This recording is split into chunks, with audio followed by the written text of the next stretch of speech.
U.S. scientist confirms Russian fears of a new planet and warns will soon affect the Earth.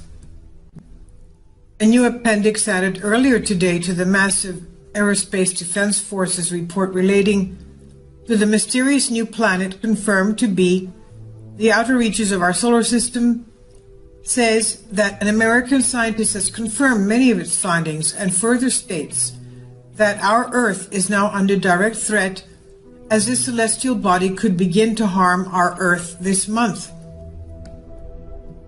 As previously reported, mysterious planet ejected from black hole at center of galaxy warned could soon impact Earth. The ADF has become increasingly alarmed at the threats this mysterious new planet poses to Earth from the time it was first discovered by the National Aeronautics and Space Administration, NASA, in 2005, to the final confirmation of its existence by California Institute of Technology, Caltech, scientists, January 2016. Adding to Russia's fears about this mysterious planet was the secret NASA information about it supplied by Federation authorities by NASA computer expert Lloyd Albright. A new appendix added today, the report says, comes from Daniel Whitmire, PhD, retired professor of physics from the University of Louisiana, who in a scientific paper written for Oxford University's monthly notices of the Royal Astronautics Society, claims that this mysterious planet he calls by the ancient Sumerian name of Nibiru has all but arrived at our neck of the woods, and that the destruction brought about by its gravitational trickery will take place this month, as it's done numerous times before every time it passes by. Dr. Scientist Whitmire and his colleague John Matisse first published research on the connection between this mysterious planet and the mass extinction on Earth in the journal Nature in 1985. So this report continues, and which this past January Caltech researchers estimated its size as being a tremendous, huge, 10 times the mass of the Earth. However, both Dr. Scientist Whitmire and Caltech researchers agree that this mysterious new planet now exists in our solar system. They disagree on its present orbit. ADF scientists, in their report, note that the orbital mechanics of this mysterious planet are less to be considered than the electromagnetically caused chaos it will represent in our solar system, which on Earth, they say, could be manifested in violent and increased earthquakes, massive volcanic explosions, and weather disasters caused by changes, that's increase and decreases of sunspots to our sun, not to mention the hundreds, if not thousands, of asteroids that could impact Earth. Important to note is that, unlike Western scientists who adhere to the non-proven gravitational theory of our universe, Russian scientists ascribe to the electrical theory, creating for these two bodies of experts an incompatible gulf of knowledge that cannot ever be bridged. I'll leave a link below for you for this. Friends, if you look on your screen, you'll see where I've got Venus shown there, and below that you'll see Ison. Now, that doesn't mean a lot to people. But now look at it. It looks like they're both just right there together. Actually, it's not. Ison is about 2 million miles from the sun at this point. It travels 7 million miles an hour or a day, and it was just a few hours from perihelion from going around the sun. So it was actually streaking towards the sun at this moment, and about anywhere from 3 million to a few 100,000 miles from the sun at that point, but less than 2 million. Now here's Venus. All right, Venus is, like I said, it looks like it's close, but Venus is actually a lot closer to our camera, to Earth. A lot closer. The orbit of Venus around the sun is about 67 million miles. The Earth actually is about 93 million miles away from the sun. So it goes the Earth, and then Venus, and then Mercury. This comet is at the sun. Venus is 67 million miles away from the sun. So now, Venus is much closer and would look much bigger to our camera. Normally, anything that is that far away from Earth, if it was just like NASA had told us, oh, maybe a mile and a half wide, you wouldn't be able to see it. This thing is huge. So, yeah, NASA has been lying to us, friends. Let's watch this thing as it's going towards the sun. Now imagine the sun is not the blue area, the dark blue circle. It's that little round white spot in the middle. Now this thing, perihelion, goes around, comes out the other side. There's comet Ison. Now the center of that white, bright spot that's Ison is probably about a fourth of the size of the sun. That sun, if you were to put Earth somewhere in that picture, you would not be able to see Earth at all. It would be smaller than the cursor. Okay, now that circle that's around the cursor is about the size of our sun. And when you put that up there, next to Comet Ison, you can see that the Comet Ison is probably the size of a small sun, or at least the size of, like, larger than Jupiter. Because if you put Jupiter on this picture, you would barely be able to see it. The sun is many times larger than Jupiter. And that comet is practically engulfing the entire size of the sun there. Now, I'm not saying it's as large as the sun, because a lot of that is reflection. And if you look at the tail at the very end, and see how far it is from one end of the tail to the other? That tail is so many millions of miles wide that it's just unbelievable. And the reason that there's two tails rather than one, this is baffling science. The reason is, friends, this thing has 25, 30, 35 different objects in the core.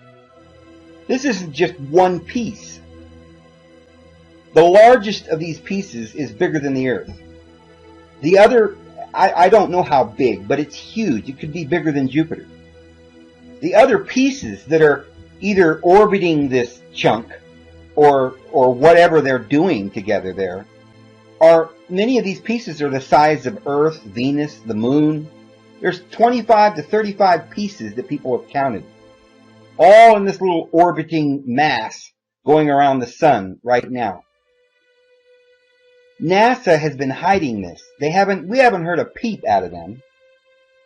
And for 12 hours yesterday, they shut the entire, they cut the video so we couldn't see what was happening. Friends, there's something going on here. This is a huge piece. Look at the size of the V. The comet with its tail surpasses the size of our sun. The core, or the nucleus, now watch it, look how bright and big that thing is. The entire white area, or the nucleus, is not just one chunk. I understand that.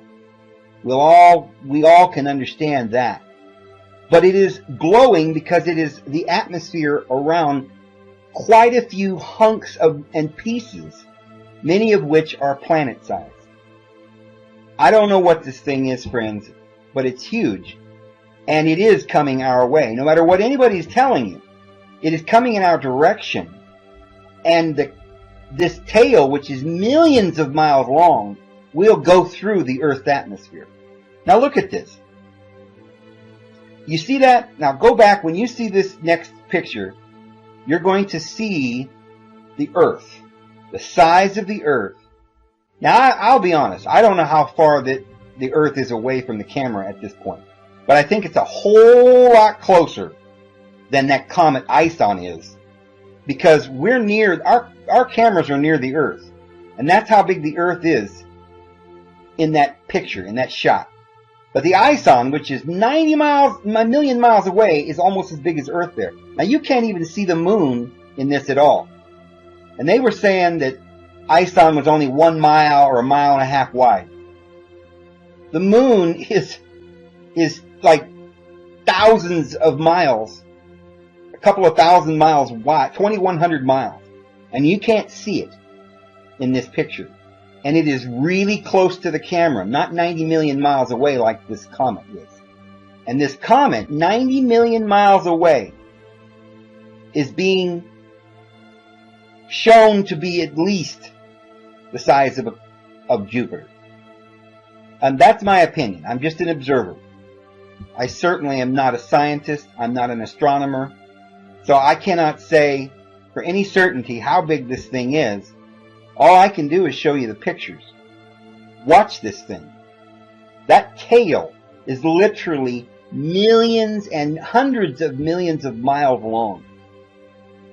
Nothing the size of a mile-wide rock could make a tail that long. Most of the time when you see any kind of comets going into the sun, they are just little points that you can barely even see. And these are huge comets in past history that we've watched go flying into the sun and disappear.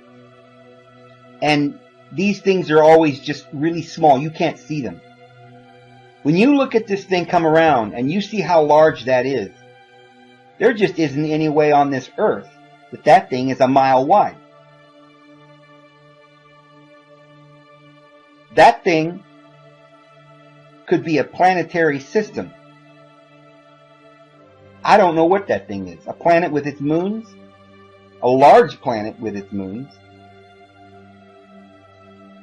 I did a video a while back where some people were saying that it could be even a dwarf sun.